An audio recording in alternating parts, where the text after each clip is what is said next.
Well, I'm in a 2016 Nissan Rogue, and today I'm going to show you a jump start your vehicle. So first you open the hood, and then you should find your battery right here towards the driver's side with your positive terminal here and your negative terminal here.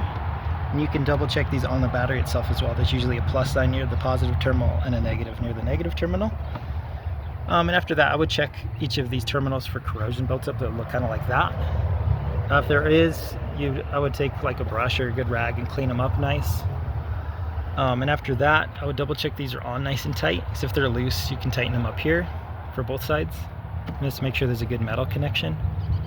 And after you've done that, then take your jump box or your jumper cables with the metal clamps, and you have your red positive metal clamp on as much of this metal as you can, and then you'll take your negative clamp on as much of this metal as you can.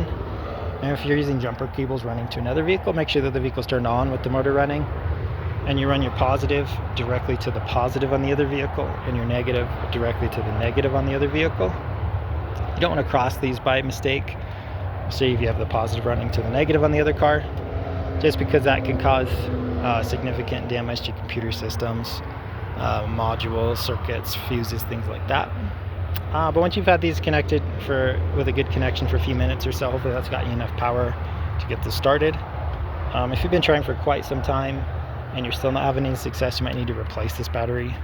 What you could do by just loosening these terminals to lift them off, removing the support brace to take that off, and then just lift the old battery out, set your new battery in, and then just reconnect everything nice and tight, and you should be good to go. But I hope this was helpful. Hope you have a wonderful day.